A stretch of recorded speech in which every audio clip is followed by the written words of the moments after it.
Welcome to ModCast, a civilization podcast focused on game modding. Rob, R8XFT. T. Pangolin. Jan Baruta. Alpha Shard.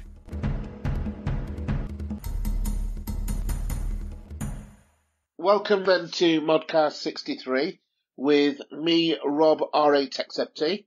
Joining me today are... Halakai. COF. And Typhoment. Typhoment, this is your first ModCast, so welcome, Powerkai. I know you've been here before last year as well. Yep. Hello, COF. The C in COF stands for crisis. Alright, what does the O and F stand for? I'll keep that a secret. Oh, okay. First of all then, guys, what have you been up to lately in the world of modding? Not a lot, really. It's just been trying to get a couple of civs finished up. We've still got the Greek civilization pact that I know you're very excited for. Yes. Yeah, it's been difficult because we've had a bit of an art shortage recently because that's such a big part of it. Lose access to it, the speed slows down, then the whole production line slows down, so to speak. And that does sound kind of bad, but I'm not wanting to crochet how to survive. So, I mean, Pergamon's coming up close to completion, and that was what was holding up the Greek pack. We had Hyperion come in, do the leader scene for it, and that still requires a couple icons. We've also got World War I Serbia. That's nearing completion. That just needs the leader scene. And beyond that, it's just been trying to keep on track of updates. So how do you find then that as Civ 5 progresses and that there's more additional things that Civs need, how much time do you think is tied up in going back to previous Civs and actually updating them with what they didn't have before? For example, I know that you're doing the India Civs with some events and decisions, I think, aren't you? Oh, the rate at which JFD moves in terms of releasing a new project like that every month or so, it seems, you're always having to go back and update it. I mean, they've released the next version of the Earth map pack, and now we've got to go back to all of the civs and add an extra tree start location data. I didn't even know about that one.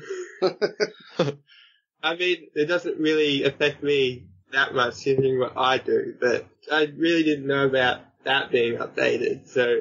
I've been asked a few times whether or not I would consider putting some of the civs in Anno Domini as actual civs, and the answer's no, purely because of all the extra things that's required. People immediately ask for it to be compatible with so many other bits and pieces. It's just, I haven't got time really to catch up with that. In previous civilization iterations in the past, where I've done Anno Domini or something else, it's been quite easy to take the civs out and just put them as civs in their own right, because there wasn't anything else that it required other than a unique unit, maybe. Yeah. But all the other things that needs to be compatible are just mind-boggling, I think. Yeah.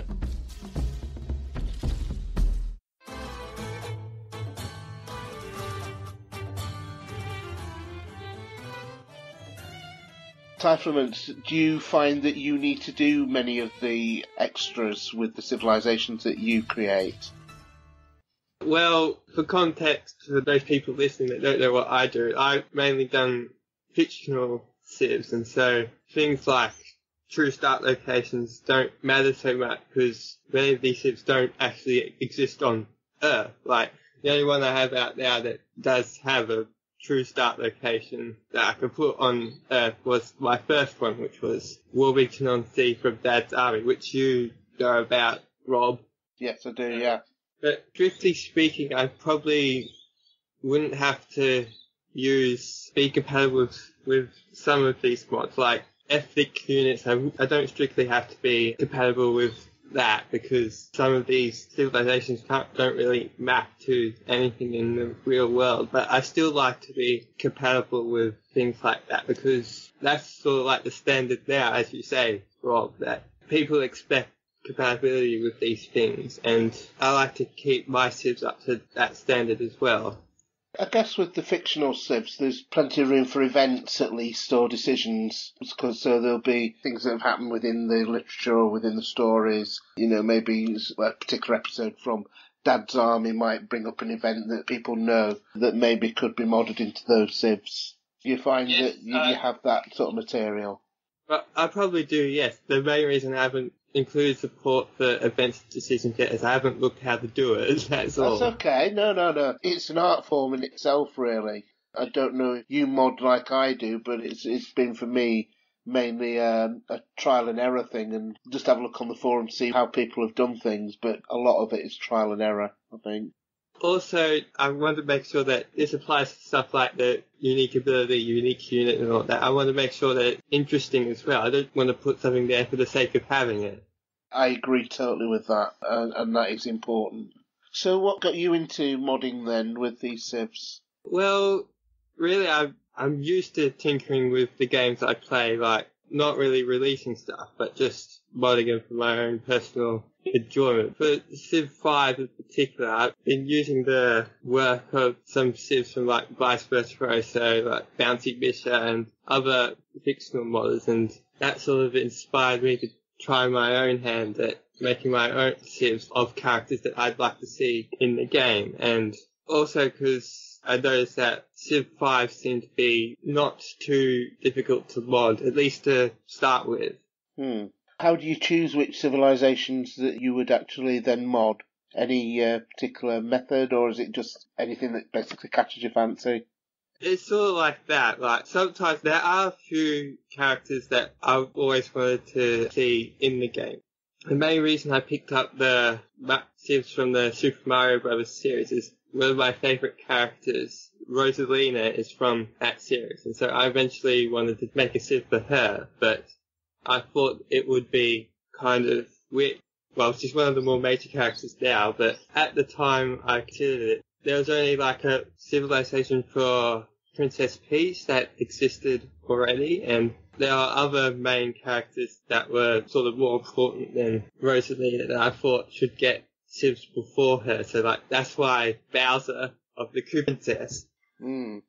But with some of the other ones I planned, it's for like things that I'm interested in at the moment. But I also have to think like, is there something interesting I can put into Civ based around this character or this series or this book or video game or whatever? Of course. Do you look at or play with other similar fictional characters, for example, the Vice Virtuoso character, his civilizations? Oh yes, I definitely use those a lot when I play. Like, if I have a couple of fictional civilizations, like one or two isn't really enough for me. I like to have like a whole lot of them in the game, and of course, since I only have a few so far, I have to use others alongside them, and that's fine because people like Verso do some excellent work.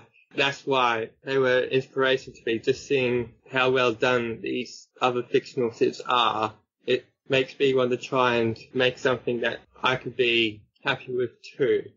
It does. I mean, a lot of the fictional civs, I think, are very thorough. You know, that there's a lot more to them than just the actual fictional civ side. Well, how can I put that?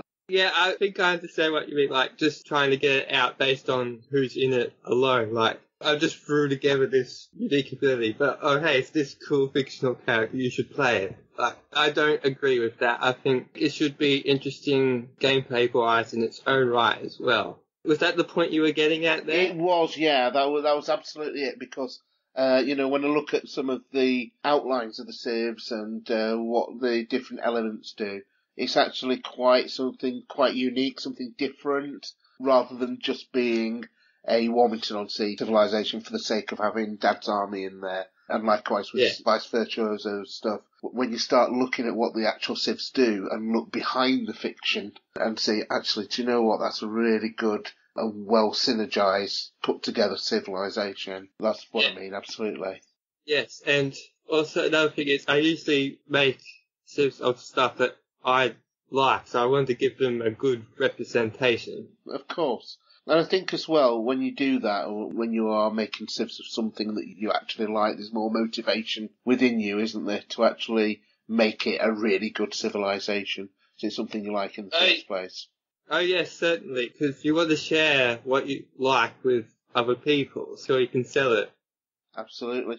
Do you get people that are real hardcore fans of that particular character who suggest that you're doing everything wrong? Well, I haven't really had much of that yet, to be honest. But I like that. I'm not suggesting that you should, or that you will. I just wondered if you did, because sometimes if, for example, if you came across the biggest ever fan in Dad's Army, for example, they might consider that the direction which you took was completely different to the direction they would take, and try to get into some sort of discussion around that. Glad that you haven't had that, though. yeah, well, there's always going to be some sort of people thinking that they might have done something differently. I think that's probably true for any Civ in general, not just fictional ones. And sometimes someone with a different direction might give you some good ideas. Input is always welcome, as long as it's polite. You don't want people saying that your mod sucks, you should have done this. Yeah. The most you can do there is just ignore it, really, because you can't really let those kind of comments get you down. No, absolutely not. What's next for you then, in terms of... So there's one based on ancient Egypt, one based on Bermuda, one based on Easter Island, and one based on ancient China.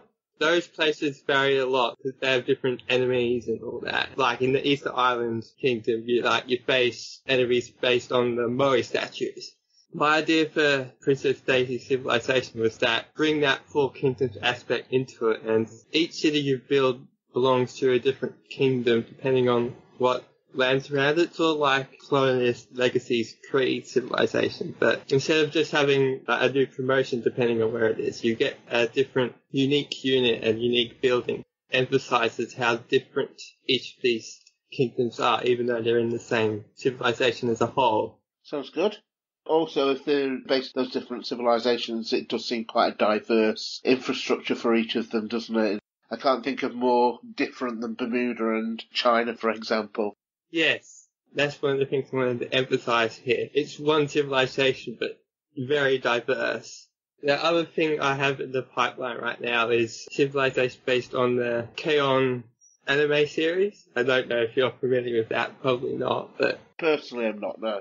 But Yeah, I'm sure there's a lot of people fine. that are, that play Civ. Yes. That's a civilization based around great works of music, because the anime is about club band at an all-girls school in Japan, so it's sort of like an odd thing to do for a Civ, because they didn't lead any civilizations in that series, obviously, but K-On! Is a series that I like, and I like the characters in it, and I thought it'd be interesting to make a Civ based on that and pick up some interesting mechanics based around great musicians. Well, this Civ will actually have a unique great musician as its unique unit, which I thought was the only fitting thing we could do there. Sounds different. What would it do differently to the existing great musician then? How would it be better? Have you thought of that mechanic? Oh yes, for the concept tour, it still has that, of course. It produces more tourism to the civilization you send it to, but less. The normal great musician also gives some tourism to all the other civs you know as well. So this great musician will give less to the other civs. And its other unique component is that it produces great works of music that generate great person points depending on how influential you are over other civilizations. And have you thought about how that's going to be coded? Because like, a lot of the Brave New World stuff was fairly hard coded into the game, so it might be difficult to actually get that done. Oh yes, I know, like, for example, tourism is one of the yields that it's hard to code because you can't stack when you use dummy buildings. Yeah. But the unique great works of music that give you yields has been done before by Spirituoso's Hatsune Miku Civ, so I know that part is possible.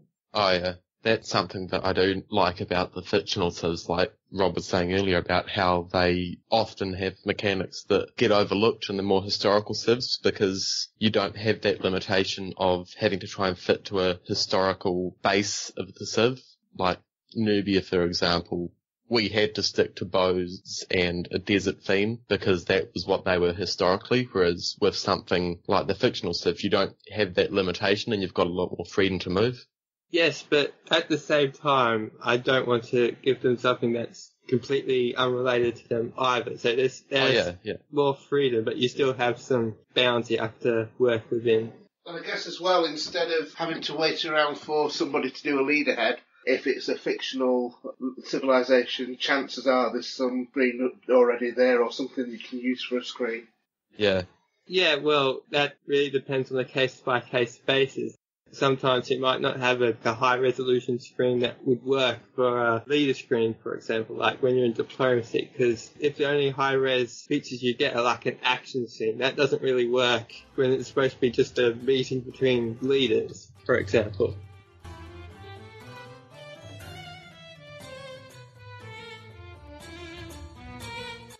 What's the latest with Light then, COF? Well, as you know, Light is basically a team between me and Regelman. Recently, as most people know, that Regelman has been busy with real life, so you don't see him online often. And it's kind of been the same for me.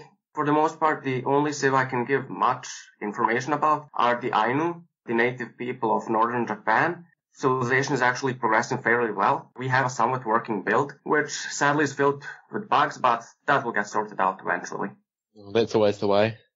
What's unique about the Ainu then?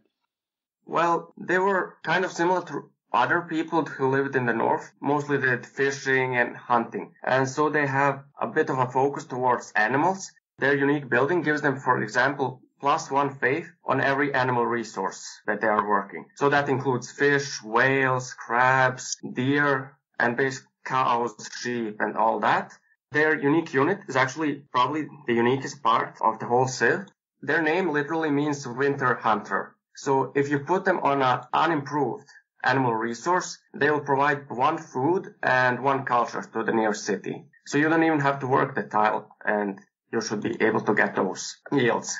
But of course, at one point, these yields will kind of become too low, and you will have to eventually improve the tile. And at that point, the unique unit will be obsolete anyway, so I think that's fair trade.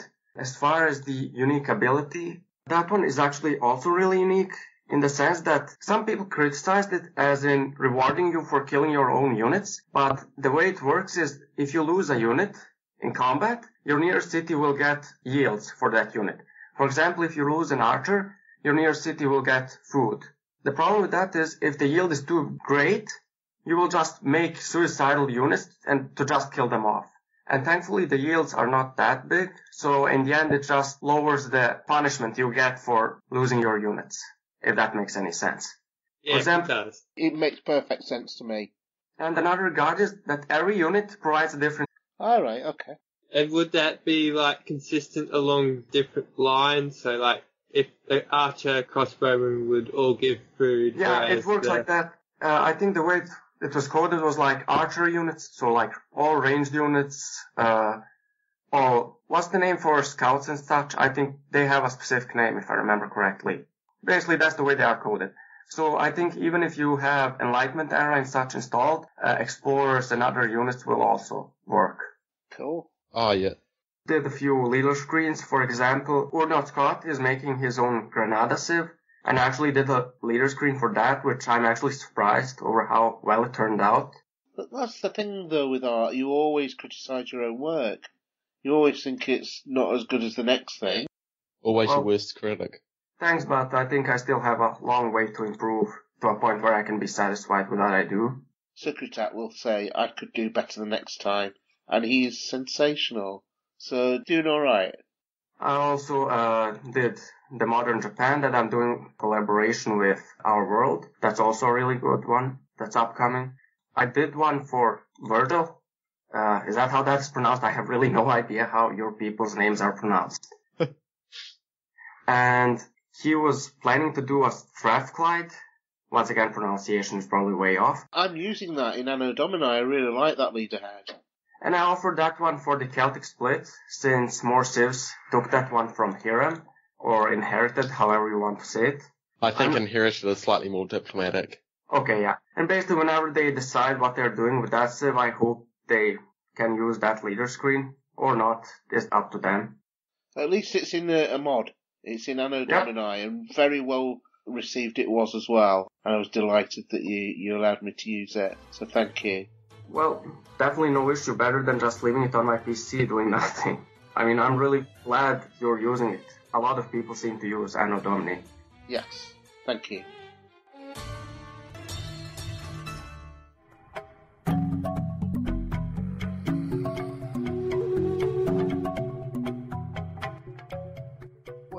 the barriers are to modding in Civ 5, or what's the biggest barriers that you've encountered? I think you touched on one earlier on, Palakai, with the art. Yeah, it's difficult because it's like a lot of that sort of stuff is more on the theoretical side of things, like what I was talking about with the tourism. It's that instead of just outright we can't do, or we don't have art or whatever, it's more that we can't do this command and do it or whatever, or we can't check when a specific unit killed someone or something.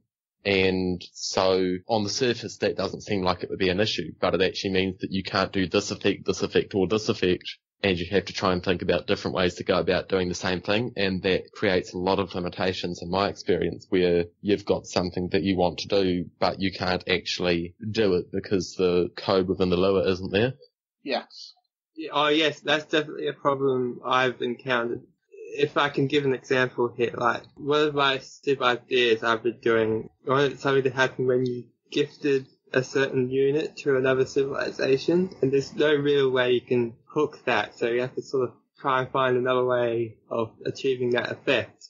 Neither I or Regelman are talented in coding, so we pretty much have to rely on other people to do Lua code for us, and that's really an issue because, for one, we have to keep asking people to spend their valuable time for our sake, and that's kind of an awkward situation, at least for me. And then it also delays the civs. Sometimes the code will not work, then we have to go bother the people again, and so on. And we can't always rely on them having time. Absolutely. One of the biggest barriers was the fact that everyone seems to have a different setup on their PC for the game. Yeah.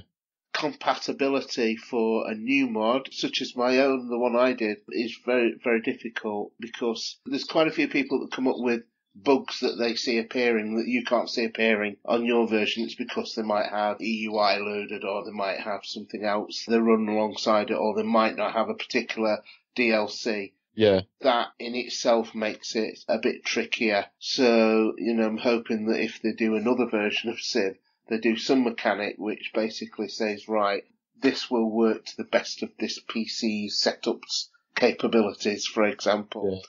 So many mods now, including every unit, is pretty much impossible. That's a big problem with unique improvements I've found, where you've got a lot of people saying, oh, I've got this bug where this improvement shows up as red and white checkerboard texture. And that's because they're running the DX9 version of the game, whereas people running the DX11 version don't get that issue. Yeah. And on a more extreme scale, with the Buccaneers Civ that we did for April Fools a couple of years ago, the unique improvement in that, for some reason, people with AMD graphics cards couldn't use it at all. It would completely glitch out their game. And because all of the people testing it had NVIDIA graphics cards, we couldn't see the problem before it was released, and we can't test it to see if we've got a fix. Yeah. It makes it impossible to test because people say, right, well, this is what's happened. Can you go ahead fix it? Well, as far as I'm concerned, there's nothing that needs to be fixed. Yeah. That can be a difficulty. It tends to happen. I don't really want to say any names, but a guy on Steam recently contacted me. The modder Dr. Applejuice made fictional civilization from that manga Bleach. And I actually helped a bit on it, like design-wise and stuff like that. And that guy contacted me saying how the Civ doesn't even show up. It's basically as if he didn't install the mod. And I basically tried asking him stuff, whether he has that or that. And from what it turns out, he doesn't actually own any of the expansions. Oh. I'm not 100% sure whether it requires the expansions, but I told him it may be the issue.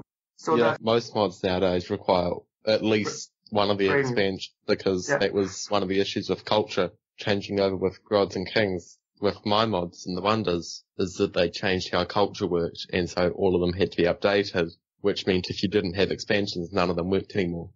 Yeah, but sometimes when you have a lot of mods installed, even if you have an issue, you have no idea whether it is the mod itself or some other mod. And even if it is other mod, you have no idea which one it can be. Yes.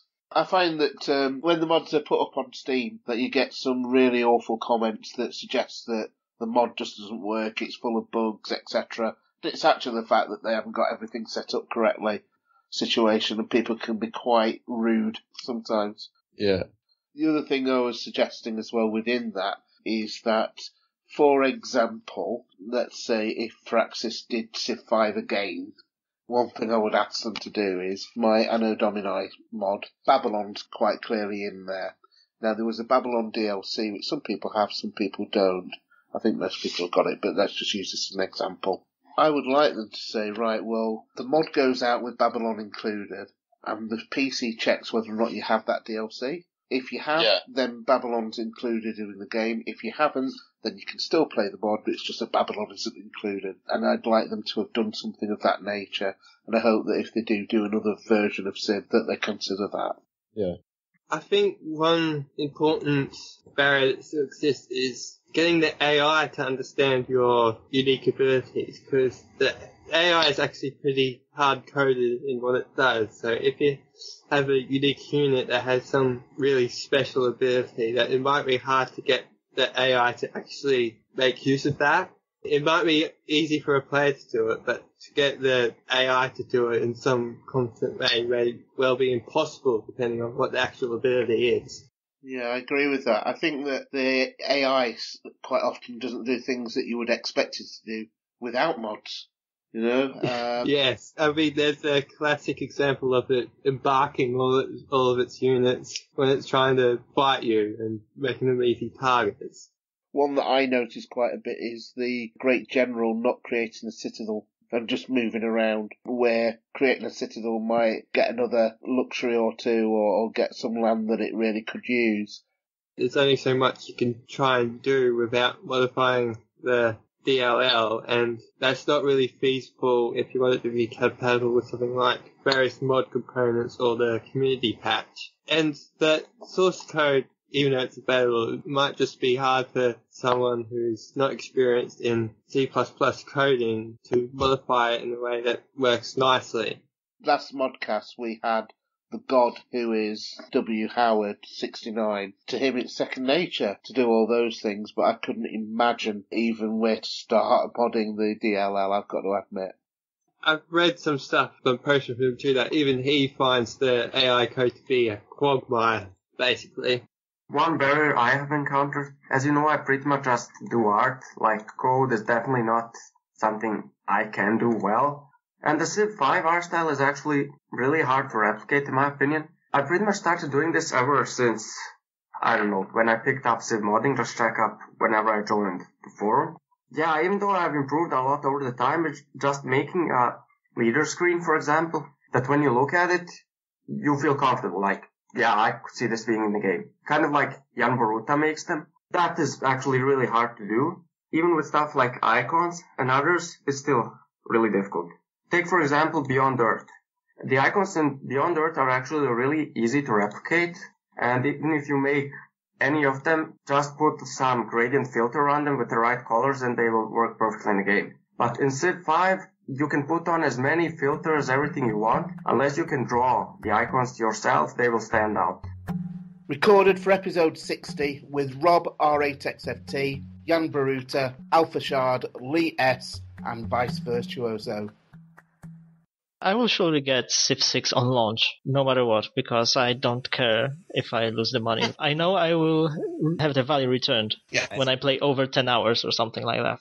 I think in my case, I've got enough to do with Civ 5 that I'll be A-okay with waiting for Civilization 6 Gold Edition to be on a 75% off Steam sale.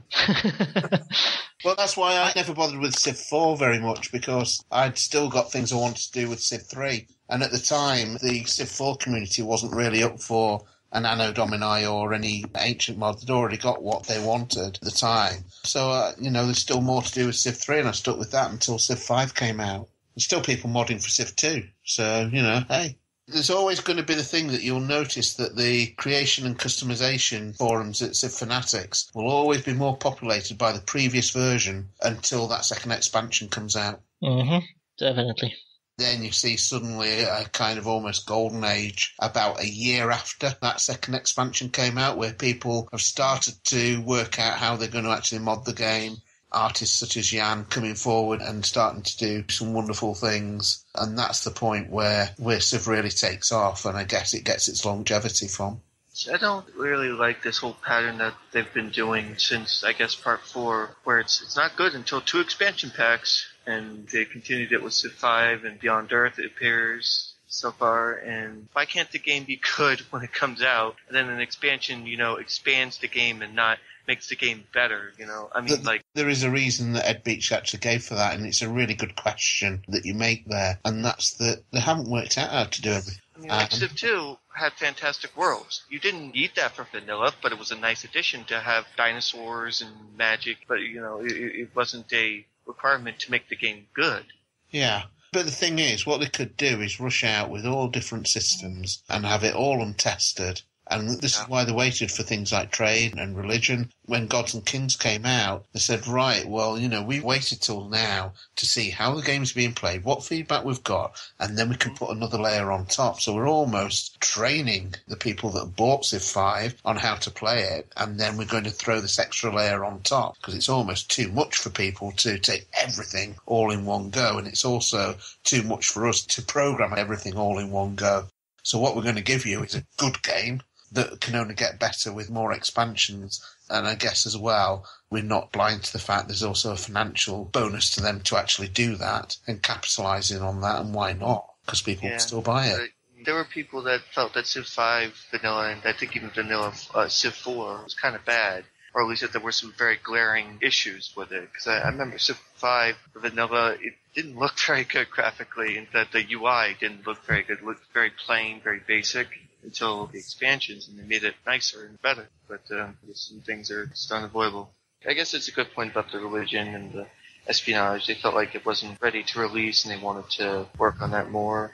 The other advantage, don't forget, is with the extra civs as well. The civs became more detailed, I think, as the expansions went on. A civilization out of Gods and Kings, and particularly out of Brave New World, is much better designed than a civilization out of the original pack. So maybe, again, over time, with feedback, they can think, right, how can we actually improve this game? What mechanisms can we put in? And that's what they've done certainly with that cycle. I'd expect the same thing with Civ 6, that we'll get a base game that is nowhere near its potential, but over the course of 2 expansions does. But maybe something they can do in Civ 6 is you could buy mercenaries from city-states and probably buy units that your Civ can't make, but like another Civ could.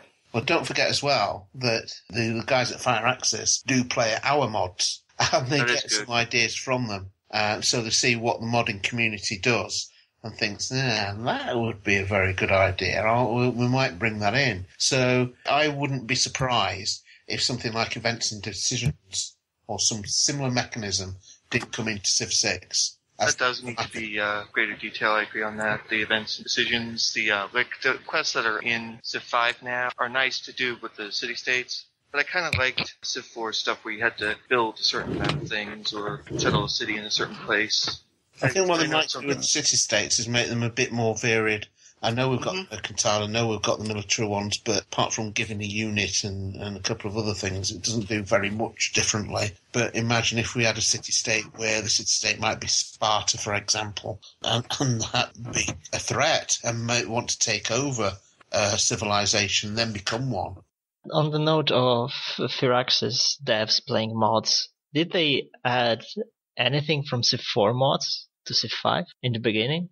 Well, back in the Civ 3 days, I put unique buildings out for Civ 3, and then all of a sudden they had unique buildings. Now, I'm not saying it's just from that they got it, but they do look at that sort of idea and think, how could that actually work for us? Could that be something we put in?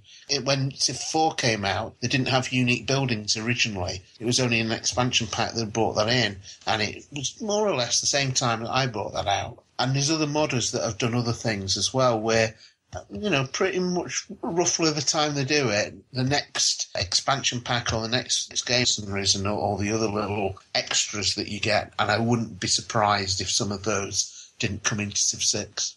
W. Howard's DLL? Yeah. There was a Civ 5 patch that actually added a lot of the event hooks W. Howard put in his DLL to the core game. Yeah. So that alone showed that there are employees at Firaxis looking through mods. And actually, they implemented something I did for Beyond Earth to load custom quests. Yeah, I'm very surprised that there hasn't been a Finland in the Firaxis versions as well, because Finland, there's a lot of Finnish fans of Civ. There are a few creators in Civ 3 that will finish, so you never know. Yeah. Sweden was new for a similar reason, I think, as well, wasn't it? Yes. I'm also had one colonial nation to choose, and they chose Brazil. Yeah. And the others were Canada and Australia, I respect. So it was close. Feel maybe those could be candidates to add to Civ 6. Yes, definitely. Yeah, because despite them being colonial civs, I don't think you only need to have one. I think that, they've got a big following, haven't they, both of those nations? Well, we have the USA all the time. Well, you always get USA, you always get England, you always get Rome, Egypt, Persia. Those are the stock ones, aren't they? China as well. There's never been a Civ created without those base nations, as they're probably known as in the first version that comes out. It's another matter, isn't it? Mexico. If you think about it, prior to the Mexican-American War, Mexico was big power in North America. Yeah. Well, it kind of still is. Well, yeah, but I mean, became overshadowed by the United States as a result of the War of 1848. But before that, seen as kind of a coin toss as to which of those two North American nations was going to be the dominant one. Argentina, that's never been in there, has it? You could pretty much go around the horn, as it were, in South America and pick pretty much any of the modern South American nations and do that Civ, whether it's the modern version or the original leader who was involved in throwing off the European control. I think any one of those would be interesting for Civ 6.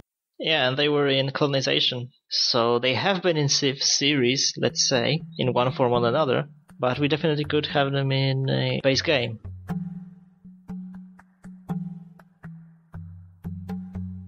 There's a lot of speculation at the moment about whether or not there will be a Civ 6, and if so, is it coming out this year, is it coming out next year? There's even people suggesting that custom civilization or civilization feature. I kind of expect Civ 6 to have that as well. It's sort of like an inbuilt way inbuilt. to create, like, not just all the lure hooks and that here, like, get lots of material we can start work on, and that might also to more easily make our new mods fit. We have templates, models and all that from Firaxis, like, we might be able to make our civs and other mods look like they're a part of the base game, which I'll put out there right now, that some good Civ 5 modders do make great stuff that look out of place in the base game, but to have that support additionally would be excellent, I feel. Okay. Yeah, I mean, it's a big question. I think the main thing is that it needs to be moddable. Back when Civ 5 was first being released, they talked it up as being the most moddable Civ ever, and then we get it, and it could be modded and everything, but it was really difficult at the start. You lacked all the modding tools, half the stuff was blocked off. I think they missed part of that sentence, didn't they? It's the most moddable Civ ever if you have the skills to do it. Yeah. And that's a big if. Animated leader heads. So it'd be good to have maybe something from Firaxis of how to do it. So we knew we had that good mod by, was it Kale brought out a basic how to mod. Yeah. But I think there needs to be probably some more example mods out there that Firaxis do. The graphics engine in Civ 5 that released any specifications for that, and all the work the Liberator and that have done to try to allow import and export of models has all been done by reverse engineering the original code. So it would be great to have some better support for models out the box in Civ 6. Yeah. The other thing that I'm hoping for is that it's easy to get compatibility from other versions of Civ. So we've mentioned so many times on these modcasts the fantastic work that a lot of people have done. One of the things that I was thinking was that certainly in Civ 5, the leaders cover the whole screen. So no matter how the leaders are presented, if there is a Civ 6, if it's a full screen or part screen, there's going to be something you can take from the leader heads in Civ 5 and port them straight into Civ 6, I'm hoping. And it'd be nice to see it, and it would be. Well, yeah, we saw that with Beyond Earth when it came out too, because you had the similar sort of leader style that you had with Civ 5, but it only took up part of the screen, so you didn't have that similar background that you could have to add character to the screen. You had to focus entirely just on the figure itself. Yeah. If it was something like a full screen leader head, for example, Firaxis have already done 50 odd of their own. So it'd be great if they could also do something that's an easy sort of conversion of some of those units and leaderheads into the next version. I don't think they will, though, because of licensing, but hey, I think if they don't do it, a modern probably will. I mean, of course, there could also be another expansion pack for Beyond Earth. We don't know what the next project is, because there's only been one of the expansion pack, and sometimes they do tend to do two. So it might be they do another Beyond Earth expansion before they even consider Civ 6, I don't know. Yeah, I think every game since Civ 3 has had two expansions, hasn't it? So that is the precedent. It's whether they continue. Yeah. Isn't it 25 years this year since they had the original Civilization? I think so, yeah, 1991. Yeah, so it might be that, on the anniversary it might be suitable to have another version, I don't know. But let's look out for PAX East, and you never know, they might announce it there, if not, or whatever project they're working on. If not, there's a few other conventions coming up that they might just give us some hints. Right, again tied in with the fact that we think that maybe Civ 6 might be coming up. If it does, and you like Civ 6 equally as much as you like Civ 5, will your modding efforts suddenly go straight to Civ 6 and you just work on that exclusively? Do you think you would do a bit of Civ 5 and Civ 6, or do you think you're going to complete your projects with Civ 5 first and then wait until Civ 6 has had its expansions before you start modding it? That's quite a long question. I think it depends on a lot of factors. Like, more Civs, that's not just me. I've got Jan, I've got Secretat, I've got 20 other people that all do stuff for it. And if all of them want to move over to Civ 6, then I've got really no choice on whether I can move or stay. And at the same time, if they want to stick with Civ 5, then I'll stick with Civ 5. It could be that when Civ 6 is released, it's difficult to actually mod it, and so we have to wait until we can get into it properly before we can make the mods that we want to. I think on the whole, I would want to try and finish off what I've started with Civ 5 first, because I still have got a lot of stuff there that needs to be done, but yeah, it depends.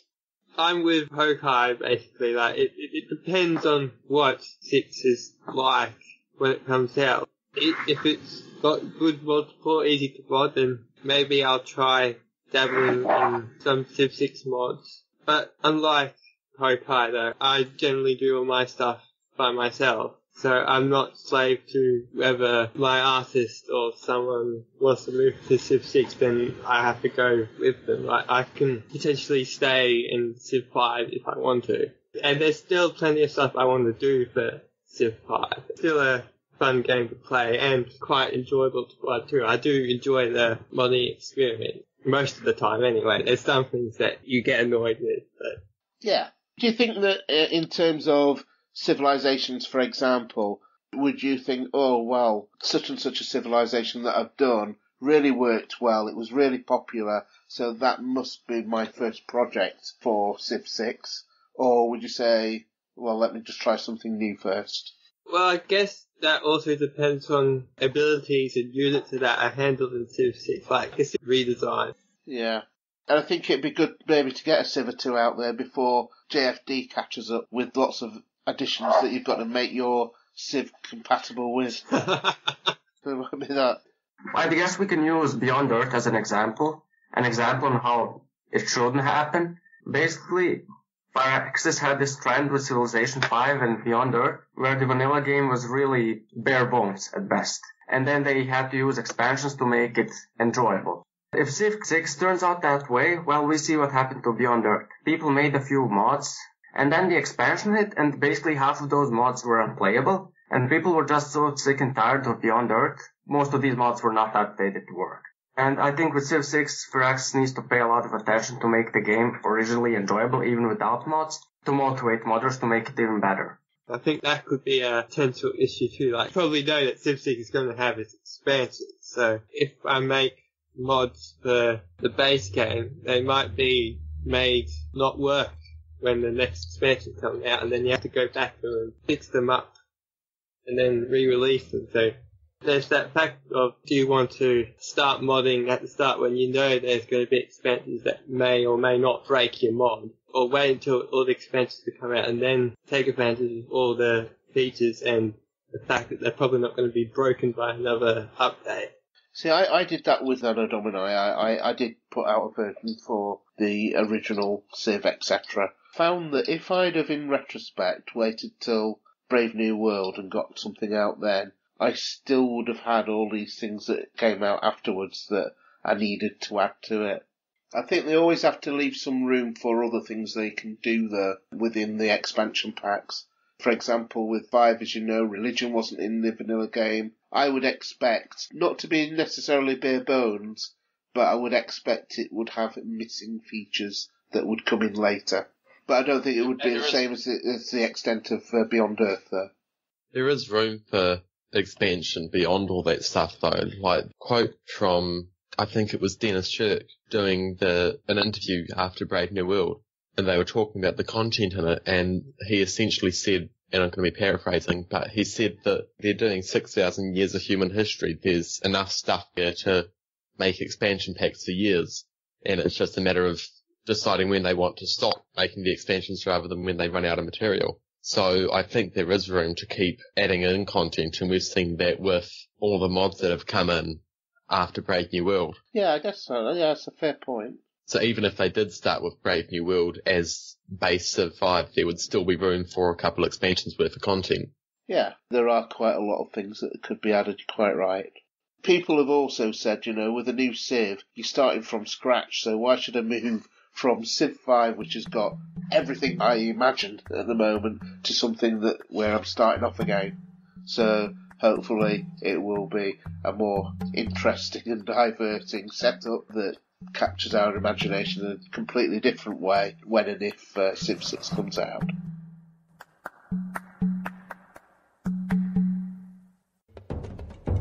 Support the ongoing Polycast Patreon campaign. Collective achievements. Personal incentives. Month-to-month commitment. For more information, visit thepolycast.net/Patreon.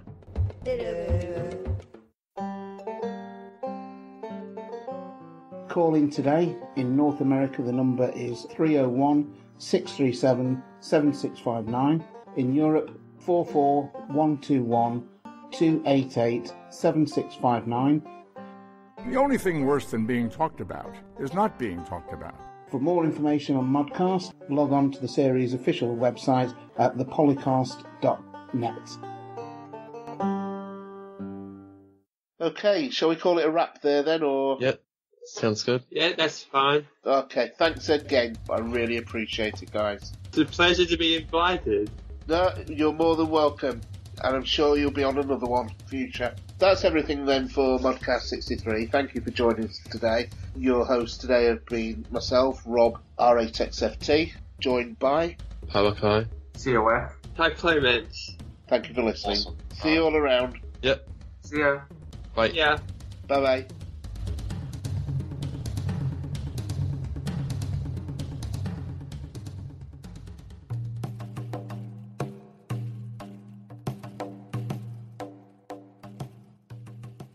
Joining me today are... COF. Palakai. Oh, it's alright. It's alright. With help from... Is it pronounced Luigi? I have no idea how that stands for. I don't think anyone knows how his name's pronounced. I just wanted to ask you what you consider to be any boundaries... Oh, sorry. I'm not even thinking. It's early morning for me.